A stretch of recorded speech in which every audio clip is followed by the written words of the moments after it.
Hi, Mike Kennedy with you. Uh, Dangerous rooftops. Of course, in the news, the shooter got within 135 yards of Trump. He had a rifle. He shot at him. Now, Trump was getting ready to show some kind of chart or something. So he turned his head. And what he did basically was the bullet went from maybe going here to grazing his ear because he moved at the last moment.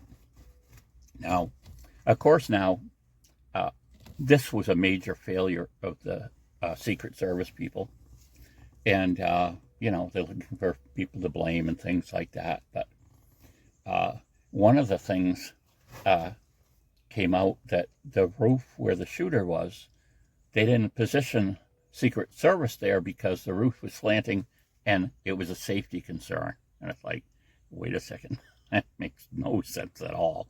You would do something to make it safe for someone to be there, but that was considered a problem area. And actually, during the course of this thing happening, there was some kind of law enforcement official, Leo will say, I don't know whether he's Secret Service or whatever, but he actually climbs up on the roof, sees this guy. The guy turns his rifle, gets ready to shoot him, and then that guy backs off. Well, then the shooter gets off, like somewhere between 4 and 8 shots before some Secret Service person, I assume that's more towards Trump's direction, sniper fires and kills him. Uh, so this rooftop, what happened? And then, more and more information's coming out.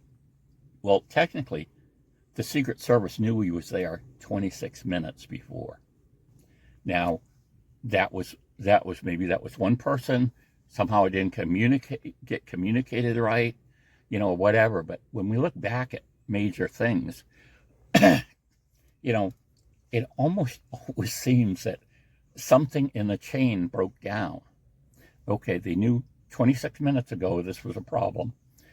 Then they had several other things as early as, well, or late as 2 minutes before it happened, that there was a serious situation here. The Secret Service were actually in the building that he was on top of. Now, I don't know whether if they had just shot up through the roof, they would have got him. I don't know. But so very dangerous rooftop. Now, let's go back to the Old Testament. There's a very dangerous rooftop there that started what would be the destruction of Israel.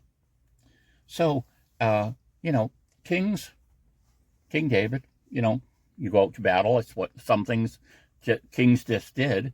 And they waited, I didn't realize this, but they waited for good weather to fight each other a lot of times because it was too much mud. It was just too hard to fight each other. So there were times, and whatever, where you would go to war and times you wouldn't. So this was the time that David was supposed to be out leading his people, but he decided to stay back. Well, what does he see? He's up on his rooftop. He's looking around, and he sees this naked woman taking a bath on a rooftop named Bathsheba. Well, he doesn't know that now, but he finds out. He tells the guard, find out who that woman is and bring it to me. Well, they have sex. Whether we don't know, excuse me, if Bathsheba was willing in this thing. You kind of didn't not do what a king told you. You just kind of did it. And so this happens. She goes back. She calls David later, gets a message to him, and says, "Well, I conceived. I have, I'm pregnant, and it's you, because my husband's, Uriah. He's one of your top, officials in the war. He's gone. So you're the father." He's like, "Oh goodness, I got to cover this up."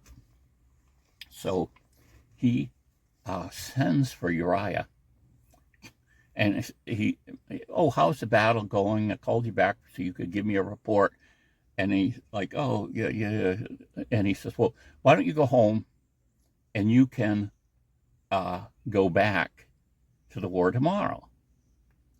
And so he, but then the next day he gets a report from, someone he had spying on him, said, well, no, Uriah never went home. He slept at the palace gates. And so King David calls in Uriah and he says, what's this I hear that you didn't go home? You were sleeping outside the my palace or whatever, my house, whatever. And he says, well, yeah, of course. I'm not gonna go in with my wife and have pleasure with her when my army's out there and people are dying. I'm not gonna do that.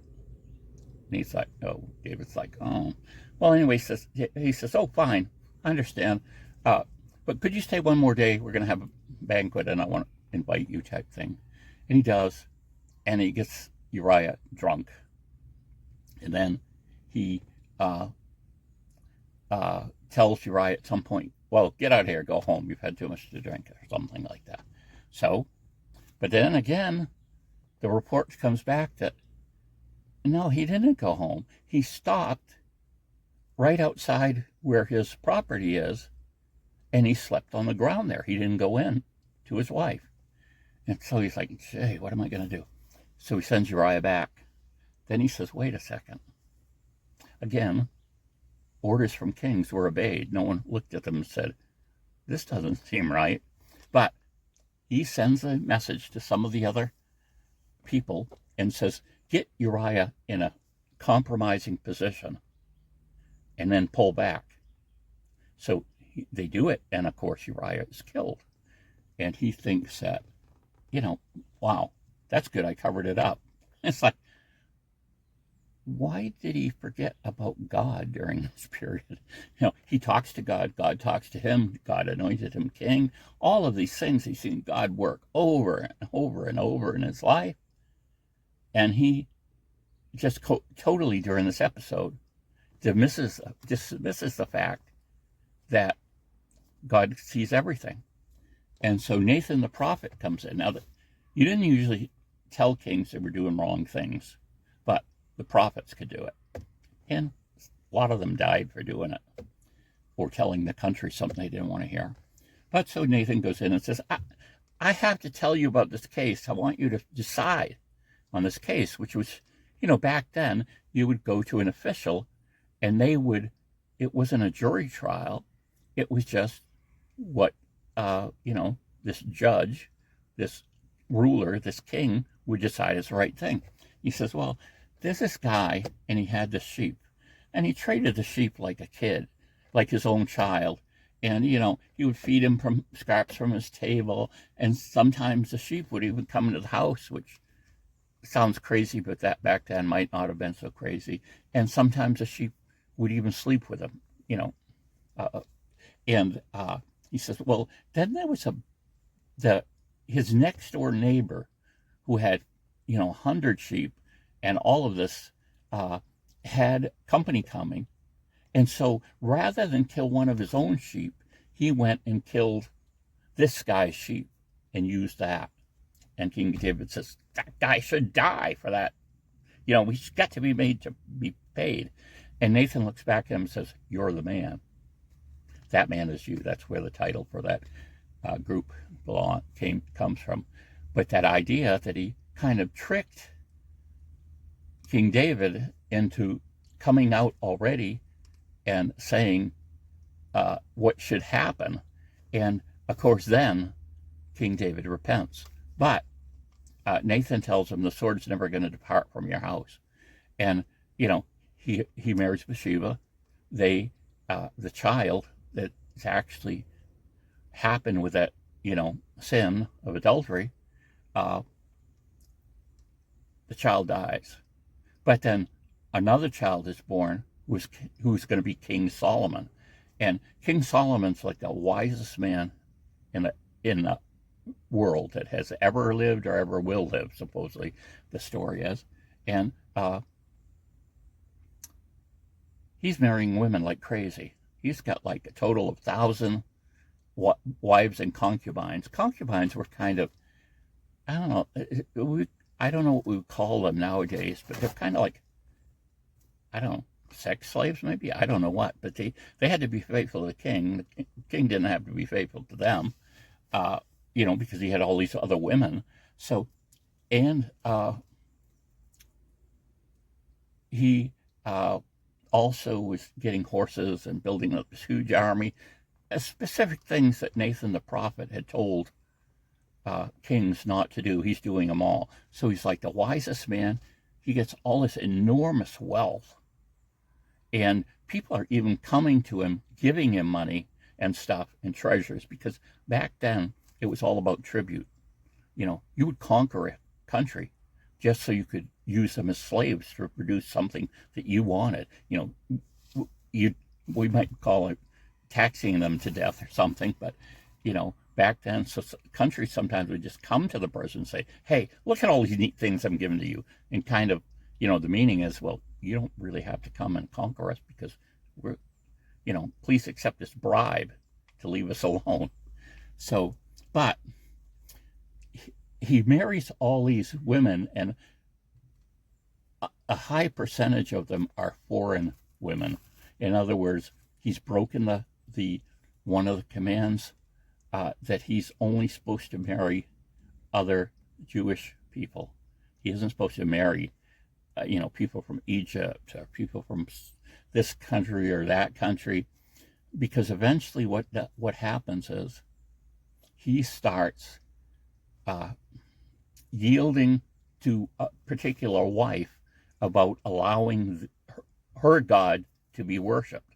So basically, by the time Solomon's life is over, the country has been completely turned into an idol factory. There's all these idols. It's kind of like they're still doing the things at the temple, but everybody's got, we'll do that, but I'm going to go back and pray to my God. I'm going to burn my child alive in this furnace type idol called Moloch. I'm going to, and you just do all these things because, you make every God happy, right? And so, but this is going to destroy Israel. Solomon's child is really a nasty guy, and he decides to tax people even more, and be harder on people even more. And what happens is the country splits. Now we have Judah and Benjamin in the south, and the other tribes in the north. So we've got kind of Judah, and they're calling that part Israel and this part Judah. And it just goes horribly wrong from then on. In the north, they never have another good king. They don't ever have one. Where in the southern kingdom, they have good kings, but then they have a bad king, and everybody goes back to worshiping idols again. So there you go, two rooftops that are extremely dangerous. The one we hear in the news, and the one that happened, would that be 2,500 years ago? I'm not sure exactly of the date of that, but there we go. Rooftops. Be careful. Bye.